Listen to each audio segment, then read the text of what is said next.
अस्सलाम वालेकुम नाजरीन, मैं हूं आपका मेज़बान राना गुलाम आरिफ और आप देख रहे हैं वॉइस ऑफ पब्लिक। नाजरीन, पाकिस्तान में हर साल बजट बनाया भी जाता है और उस पर इम्प्लीमेंट भी होता है और उस बजट को आज तक हमारी आवाम समझने से कासिर रही है। बजट हर साल जून में तो अनाउंस किया जाता है, पार्लियामेंट में पेश किया जाता है, उस पर बहस होती है, उसके बाद वो पास हो जाता है ऐवान सदर में, उसके बाद उस पर दस्तखत कर दिए जाते हैं। लेकिन आज तक हमारी आवाम इस बजट को समझने से कासिर क्यों है? ये बजट कैसे बनता है? हर साल बजट कितनी दफ़ा इसको में तरमीम की जाती हैं?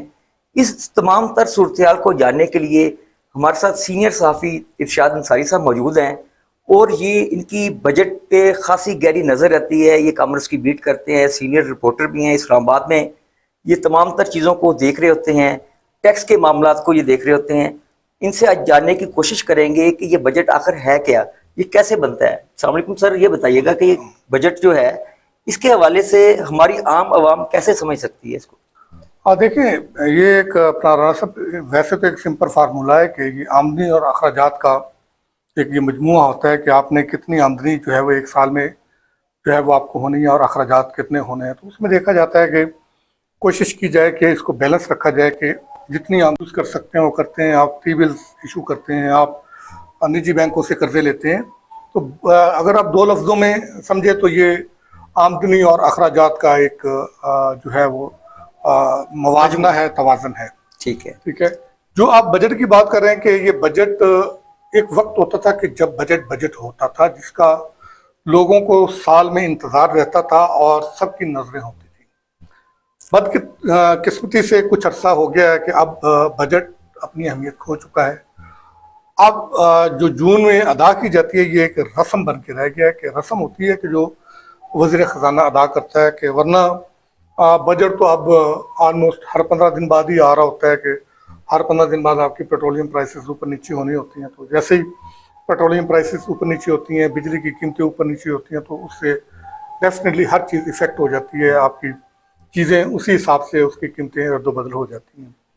तो और फिर टैक्सेशन के हवाले से होता है, पॉलिसीज़ के हवाले से होता है कि जो हमारा इंडस्ट्रियलिस्ट और मैन्युफैक्चर तबका, जो बिजनेसमैन तबका होता है, उसकी नज़र होती है कि उन्होंने अपनी इन्वेस्टमेंट प्लान करनी होती है। फिर इसी तरह उन्होंने अपने एक्सपोर्ट के जो टारगेट्स होते हैं, जो एक्सपोर्ट जिन्होंने जिस जिस मुल्क के साथ उन्होंने किया होता है, वहाँ उनको उन्होंने टारगेट करना होता है। तो उसी की बुनियाद पे वो करते हैं कि आपकी पैदावारी लागत क्या होगी, फिर इंटरनेशनल मार्केट में आप उसको देंगे, तो वो सारी उससे रिलेट होती है। लेकिन चूंकि ये सारे इनपुट्स जो आपकी आउटपुट्स के लिए यूज़ होते हैं, बिजली हो, गैस हो, और फिर आपका जो है वो उसमें डॉलर भी आ जाता है, ज़रा डॉलर की भी वो कीमत स्टेबल नहीं है।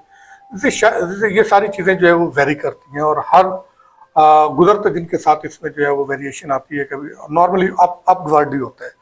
तो वो उनके लिए इन्वेस्टमेंट प्लान करना भी मुश्किल हो जाता है और उनके लिए अपनी जो प्रोडक्शन होती है उसकी खपत, खासकर एक्सपोर्ट के लिए भी उनके लिए प्रॉब्लम हो जाती है, क्योंकि जो बैन अवी कमिटमेंट्स होती हैं आप उसको डिसऑन नहीं कर सकते। अगर आप किसी के साथ सौदा करते हैं किसी भी चीज़ का 10 रुपए में, तो फिर आप उसको ये नहीं कह सकते कि ये चीज़ मैंने आपके साथ 10 रुपए में कमिट की थी, लेकिन अब मैं आपको ये 12 में दूंगा क्योंकि मेरी पैदावारी लागत बढ़ गई है। तो आपको फिर वो उतने में ही देनी पड़ती है। यही वो बुनियादी मसाइल है जिसकी वजह से हम गर्दाब में फंसते जा रहे हैं। तो ये इस मरतबा का भी जो बजट है, जो समझ की आपने बात की है, वो नॉर्मली इसलिए नहीं आती कि ये अल्फाज का गोरख धंधा, इसीलिए इसको बोला जाता है कि इसमें पंजाबी में कहते हैं गुजियां मारना।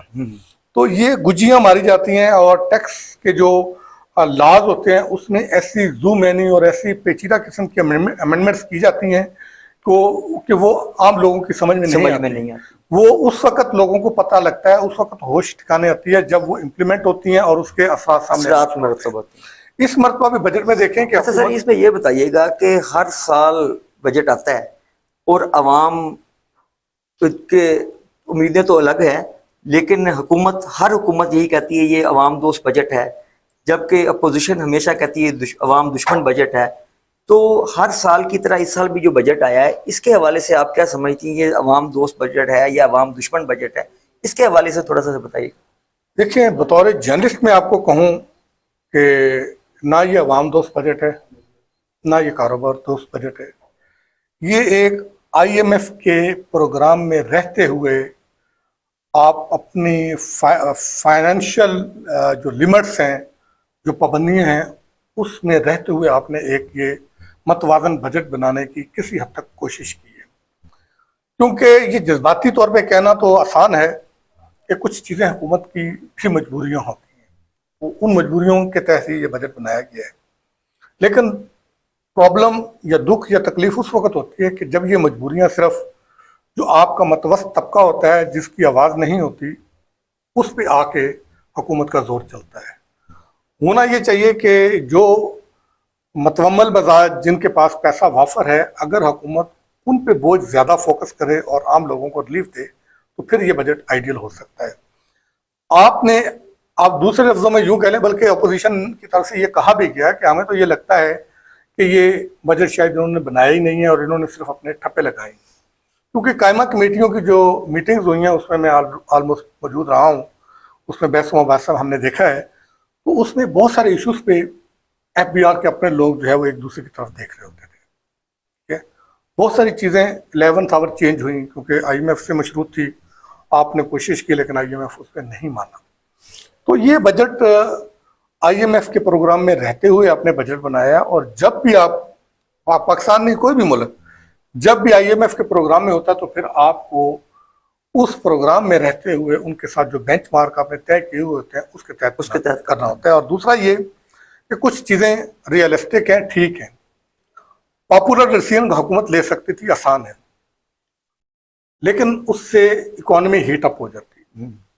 अगर इकोनॉमी हीट अप हो तो उसका जो नुकसान है वो हम बर्दाश्त नहीं कर सकते। माजी में यही होता रहा है। प्रॉब्लम ये थी कि जब हुकूमत पे दबाव आता था पॉलिटिकली और अवामी, तो हुकूमत उस दबाव में आके फिर ऐसे स्टेप्स लेती थी कि उससे इकोनॉमी हीटअप हो जाती थी, फिर आपका डॉलर का इनखला होना शुरू हो जाता था, फिर वही एक विशेष सर्कल शुरू हो जाता था। इस हद तक तो हुकूमत का वाइस डिसीजन है कि हुकूमत ने इसमें आर्टिफिशियल ऐसे डिसीजन लेके पॉलिटिकल बयानियां बनाने के लिए कोई ऐसे जज्बाती स्टेप नहीं लिए कि जिससे इकोनॉमी हीटअप होके फिर वही मसाइल हो जाए। स्लो एंड स्टेडी चले, ठीक है, लेकिन जहाँ पे खामी या क्वेश्चन जो मैं समझता हूँ एज ए जर्नलिस्ट वो है ये है कि हुकूमत ने जो तबका जो बर्दाश्त कर सकता था बोझ, उसको उतना बोझ उस पर नहीं डाला। अभी भी 109 इदारे हैं जिसको टैक्स में छूट दी गई है, और अगर आप उन इदारों को देखें तो उसमें कोई ऐसा इदारा नहीं है कि जो इस काबिल है कि उसको टैक्स में छूट दी जाए। और दूसरी चीज ये कि देखें, ये एक ना बड़ा बिजनेस बन चुका है, इसको हमें मानना पड़ेगा कि ये जो चैरिटी के नाम पे एग्जेम्पशंस ली जाती है ना, ये चैरिटी एक्चुअली बिजनेस भी है। अच्छे भी लोग हैं, ये नहीं है कि सारे बुरे नहीं होते, अच्छे बुरे हर जगह होते हैं, हम मेजोरिटी की बात करते हैं जी। और इसको टैक्स एवेजन का एक सोर्स भी बना लिया गया है। इल गॉटन मनी जो होती है, जो आपके पास अनफेयर मीन से जो आपने रकम हासिल की हुई होती है, उसको ये शेल्टर देने का भी एक जरिया बन गया है। आप देखें कि ना तो इनके उस तरह से ऑडिट हो पाते हैं, और दूसरा ये कि फिर वो सारा खानदान जो है वो इन जो ट्रस्ट बनाए हुए होते हैं, ये चैरिटी के इदारे बनाए होते हैं, उनके बोर्ड ऑफ ट्रस्टीज के मेंबर्स होते हैं, पर्क्स एंड प्रिविलेजेस जो है उस पर एंजॉय कर रहे होते हैं। तो लेकिन उसका जिस शोबे में जितने इदारे बनते हैं उस शोबे में उतने मसाइल ज्यादा होते हैं। यानी कि आपका कहने का मकसद है कि जिनको रिलीफ जिस अवाम को देना चाहिए उनको रिलीफ नहीं दिया जा रहा, और जो रिलीफ के काबिल नहीं है उनको रिलीफ दे दिया गया इस बजट में। आप देख लें, आप ब्यूरोक्रेसी में देख लें, ग्रेड 21-22 के जितने ब्यूरोक्रेट्स हैं, आप एक मैं आपको एग्जांपल देता हूं, ट्रांसपोर्ट मोनेटाइजेशन स्कीम हुकूमत ने इंट्रोड्यूस करवाई जी। तमाम सेक्रेटरीज लाखों रुपया ट्रांसपोर्ट मोनेटाइजेशन के नाम पे ले रहे हैं, गाड़ियां भी उन्हें पौनों दामों उन्होंने खरीद ली, और वो भी किस्तों में खरीदी, और सरकारी खर्चे पे उनकी रेनोवेशन भी करवाई, फिर उसके बाद खरीदी। अभी उनके पास सरकारी गाड़ियां भी हैं, उन्होंने एक्स ऑफिशियो मेंबर के तौर पे वो मुख्तलिफ इदारों के मेंबर हैं, वहां से वो सरकारी गाड़ियां पूल की यूज कर रहे हैं, और लाखों रुपया हुकूमत पे बोझ बना। मसाइल जब आते हैं, IMF की जब बारी आती है या किसी की बारी आती है, तो क्या कहते हैं, क्लास 4 की सारी असामियां खत्म कर। क्लास 4 की जितनी इन्होंने असामियां खत्म की हैं, या ग्रेड 15 तक की जितनी असामियां इन्होंने खत्म की हैं, जिसका ये क्रेडिट ले रहे हैं कि हमने 1,30,000 हमने पोस्टें खत्म कर दी हैं, उन सब का बजट एनुअल उतना नहीं बनता जितनी आपकी जो ये MP फंड स्केल और जो दोबारा जिनको ये मुलाजिम देते हैं, ऐसे बूढ़े लोग जो अपना टर्नओवर अच्छी तरीके से गुजार चुके हैं, तो आप नए लोगों को क्यों आगे नहीं आने देते? उन्हीं को उन्हीं को आप चांस दोबारा रखते हैं, उन्हीं पे वो खर्चा करते हैं। अच्छा, फिर ये भी खर्चा इनका ज्यादा होना है, ये क्या करेंगे? ये असामियां उन्होंने खत्म कर दी, फिर ये नवाजेंगे लोगों को, आउटसोर्स करेंगे। वो उन लोगों को क्लास 4 के मुलाजमीन की तनख्वाहें उनको ज्यादा मिलेंगी, लेकिन वो उन मुलाजमीन को कम देंगे। अगरचे आपके लेजर पे वो कम आ जाएगा, लेकिन दूसरी साइड से अखराजात आपके उतने बढ़ जाएंगे। जी। तो कहने का मकसद ये है कि आप नेशनल इंटरेस्ट को और नेशनल जो एक ओवरऑल आउटले होता है उसको मद्देनजर रखते हुए अगर आप पॉलिसियां बनाएंगे तो उसी से मसले का हल होगा। और वरना जिस तरह ये बजट बहुत हद तक अपनी अहमियत खो चुका है और मजीद जो है ये खो जाएगा, और फिर लोग इसको सीरियस नहीं लेंगे। और आज भी यही है कि हुकूमत को फोकस ये करना चाहिए कि लॉन्ग टर्म पॉलिसियां बनाए, बजट साल में एक मरतबा ही आना चाहिए, उसमें सोच समझ के एसआरओ का टैक्स कवानीन अमेंड करके लेके आए, स्टेक होल्डर्स की उसमें जो है वो मुशावरत शामिल हो, और फिर उसको एग्जीक्यूट किया जाए उसकी लेटर एंड स्पिरिट के मुताबिक, कैरेट और जो स्टिक होती है उसको मद्देनजर रखते हुए। और जहां पे जो लोग अच्छा काम करें उसको रिलीफ भी दें, उसको सपोर्ट भी करें, उसको अप्रिशिएट भी करें। लेकिन जहां गलत काम किया जाए, करप्शन की जाए, पब्लिक मनी के साथ खिलवाड़ किया जाए, तो उस पर जीरो टॉलरेंस होनी चाहिए जब तक आपने, और ये अक्रॉस द बोर्ड होनी चाहिए। ये नहीं है कि जब कभी करप्शन का केस सामने आए तो सिर्फ एक छोटे जो स्केल के लोग हैं उनको कुर्बानी का बकरा बना के उनको आप सस्पेंड कर दें, उनको कुछ कर दें। और ये सस्पेंशन भी, ये भी रिवार्ड है। सस्पेंशन में आपको तमाम पर्क्स एंड प्रिविलेजेस मिलते रहते हैं, आप अपने बच्चों के साथ एंजॉय करते हैं, तो इसलिए सस्पेंशन का किसी के ऊपर जो है कोई खौफ ही नहीं होता है। और ये हमें ऑफ द रिकॉर्ड लोग कहते हैं, वो कहते हैं हम तो छुट्टियों पे आए हुए हैं, सस्पेंशन एक लिहाज से हमारे लिए जो है वो एक ब्लेसिंग होती है, हमें रेस्ट मिल जाते हैं, हम बच्चों के साथ एंजॉय करते हैं, थोड़ा ले रहे होते हैं, सारा कोई हो। अच्छा सर, ये बताएं कि आम हमारे सोशल मीडिया पे भी चल रहा था कि जो बजट हमारा बना, जैसे आपने अभी थोड़ा क्लियर भी किया है, सोशल मीडिया पे बड़ी इस हवाले से लोगों की मीम्स भी बनी है कि ना प्राइम मिनिस्टर को ना मिनिस्टर फाइनेंस को इस हवाले से बजट के बारे में नहीं पता था कि ये बजट, पता नहीं ये चीज़ें कैसे इसमें शामिल कर दी गई, मुझे नहीं इल्म।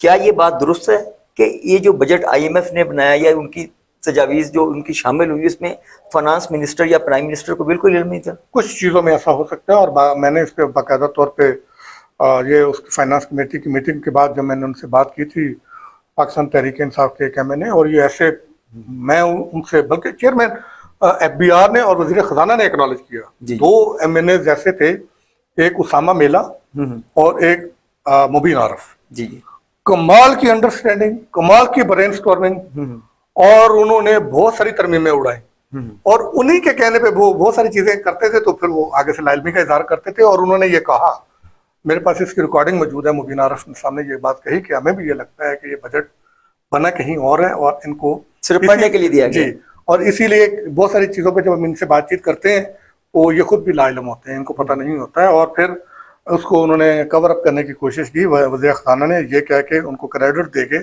कि मैं इन दो गाइज के से बहुत इम्प्रेस हूँ और इन्होंने वाकई बहुत कमाल का काम किया। एक एक शिक पे वो ऐसी बात करते थे कि चेयरमैन FBR वज़ीर ख़ज़ाना बैकफुट पे आ गया। अच्छा, दूसरा एक आप लास्ट आपको बात कर दूं कि देखें, आज जब मैं आपके साथ बात कर रहा हूँ, आज बजट इम्प्लीमेंट हो चुका है, आज से स्टार्ट, और इसके असरात भी शुरू हो गए हैं। अगर आप मार्केट में जाएं भी, हम तो थोड़ा सा विजिट भी किया, तो उसमें चीजें महंगी होना शुरू हो गई हैं, जिन चीजों पे टैक्सेशन, पेट्रोल की कीमतें बढ़ गई हैं। पेट्रोल तो चलो वो तो एक 15 दिन का हर बजट है ना, 15 जो आपको मैंने बताया, इसलिए अपनी अहमियत खो गए। लेकिन टैक्सेशन के हवाले से जैसे सोलर है, सोलर आज से महंगा हो गया, इसी तरह और बहुत सी चीजें हैं। और इसमें अलबत्ता एक चीज अच्छी भी है कि, लेकिन हुकूमत उसको, अगेन फिर शायद यही बात है कि हुकूमत को इसका इल्म नहीं था शायद, कि हुकूमत ने कोई 7,000 के करीब आइटम्स हैं जिस पे कोई रेगुलेटरी ड्यूटी कम की है, किसी पे ख़त्म की है, इसी तरह एडिशनल कस्टम ड्यूटी किसी पे ख़त्म की है, किसी पे कम की है, इसी तरह बहुत सारे आइटम्स पे कस्टम ड्यूटी, जो रूटीन की कस्टम ड्यूटी होती है, वो कम की है।